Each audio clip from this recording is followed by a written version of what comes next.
За хэрвээ ингээд нэг хөтлөх насны нялх хүүхдээ хахах юм бол цэжээр нь доош харуулж хөвтөөд ингээ өөр дээрээ хөлөнгуудаа энэ давхны хоёр талд нь шийдэмгийн бөгөөд зөөлнөөр тавуудаа цохино. За хэрвээ ингээ харахгүй бол энэ хүүхдээ дээшээ цэжээр нь харуулж хөвтөөлнө. Тэгээд цэжний голд 2 3 гараа зөөлнө тавуудаа даа.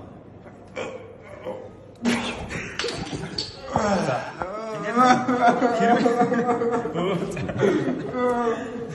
За хэрвээ ингээд ийм хөтлөгийг гарахгүй бол саяны үйлдэлээ хоёр үйлдэл ингээд автаа ингээд доош харуулж цохин дээшээ харуулж дарна гэдэг ийм хоёр үйлдэлээ. Тэгэхээр нэг хөтлөх жоохон хөтний насны жоохон хөттэй арчиж байгаа болохоор зөөлөн байх хэрэгтэй.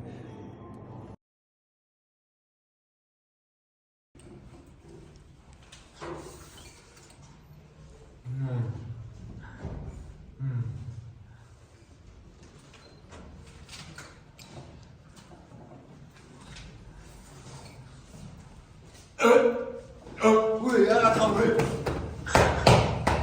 Oei, ja, dat is een chat die bij.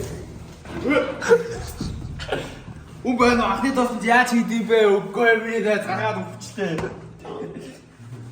Хүүхд олон том хүн хах үед Дараа гарах хэмжээг дээр авч сандарч төлөвлөгөөр хэрэгжүүлцгээе. Анхны тусламжийг үзүүл сонсгоо.